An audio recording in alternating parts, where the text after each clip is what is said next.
Hi చెల్లెళ్ళు, అందరూ ఎలా ఉన్నారు? బాగున్నారా? అయ్య బాబాయ్, డ్రమ్ స్టిక్సా? ఎవరు తింటాలే వీటిని అనుకుంటున్నారేమో. దగ్గర గారా దగ్గర గారా దగ్గర గారానా అనేలా చేస్తుంది మరి ఈ డ్రమ్ స్టిక్స్. ఎలా చేసేలా చూసేయండి మరి. బాండీలో 2 స్పూన్స్ ఆఫ్ ఆయిల్ వేసుకుని ఉల్లిపాయలని పచ్చిమిరకాయలని బాగా వేయించేసుకోవాలి. పచ్చివాసన పోయేదాకా వేయించేసుకుని ఈ విధంగా బ్రౌన్ కలర్ వచ్చేదాకా బాగా వేయించేసుకోవాలి. వేయించేసుకున్న తర్వాత మనం ముందుగా చూపించాం కదా, టమాటాలను కూడా వేసుకుని బాగా మిక్స్ చేసుకోవాలి. రెండాట్లు కూడా పచ్చివాసన పోవాలి చెల్లే. పచ్చివాసన పోకపోతే అసలు బాగోదు. మరి టమాటా ఎంత బాగా మగ్గిపోతే అంత బాగుంటుంది.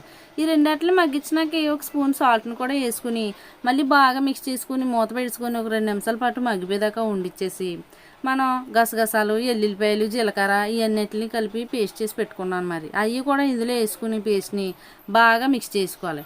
మిక్స్ చేసుకున్న తర్వాత మనం ముందుగా కట్ చేసి పెట్టుకున్నాం కదా ములక్కాడలు, డ్రమ్ స్టిక్స్ ఇందులో వేసుకుని బాగా మిక్స్ చేసుకోవాలి. 2 నిమిషాల పాటు మళ్ళీని మిక్స్ చేసుకుని మిక్సింగ్ చేసుకున్న తర్వాత ఒక 2 స్పూన్ల కారాన్ని, మళ్ళీ ముందుగా మనం సాల్ట్ని అయితే వేసుకున్నాం కదా, చూసి వేసుకోవాలి. సాల్ట్ ముందే వేసుకున్నాం కదా, అందుకే చూసి వేసుకోవాలి. మరి చూసి వేసుకుని టేస్ట్కి తగ్గట్టుగా వేసుకోండి చెల్లే.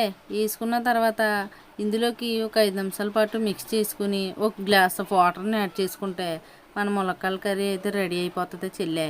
మీలో ఎంతమందికి కర్రీ అంటే ఇష్టమో మరి కామెంట్ చేశాను. మరి అలానే గ్లాస్ వాటర్ని అయితే వేసుకుని బాగా మిక్స్ చేసుకుని ములక్కాడ ఉడికిదాకానే బాగా ఉడికించేసుకోవాలి కూరని. ఇలాగ ఆయిల్ పైకి తేలిదాకా ఉండిచ్చేసుకుంటే మన కూర అనేది రెడీ అయిపోతుంది. ములక్కాడ అని చెప్పి మూతి ముడుచుకోకుండానే చిరునవ్వుతో తినేసి కర్రీ. మరి లైక్ చేసే వీడియో నచ్చి